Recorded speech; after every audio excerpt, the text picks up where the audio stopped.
So guys, kalau korang tengok video ni kali ni, video ni agak berbeza sedikit daripada video-video lepas, di mana aku haraplah kualiti video untuk kali ni sedikit lebih baik daripada video yang lepas. Memandangkan aku cuba untuk shoot menggunakan kamera aku yang setelah sekian lama yang dibeli tapi tak diguna pakai untuk buat konten. Selama ni aku just menganggap kita buat konten just guna phone sajalah. Tapi sampai satu period di mana aku rasa I need to upgrade my setup to another level. Sebab kita nak fit orang dengan cara yang lebih baik.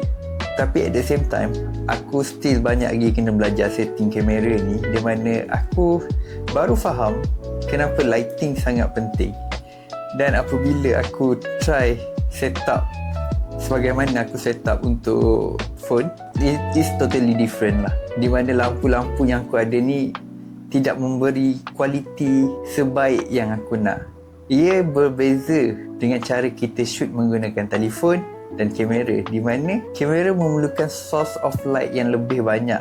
Ni sefaham aku lah, teorinya source of light lebih banyak daripada phone, because telefon ada artificial intelligence AI lah, yang mana secara automatiknya ia boleh mengimbangkan cahaya yang kita ada untuk mencantikkan gambar. Ia berbeza dengan kamera, di mana kamera memerlukan lampu yang secara manualnya kita set up agar keadaan tu, video yang kita dapat tu lebih cantik lah, result dia. Sebab tu kamera ada setting manual, di mana kau boleh set up mengikut cita rasa yang kau rasa, wah, this thing nice lah. Aku pun tak tahu lagi macam mana result yang aku akan dapat, sehebat manakah.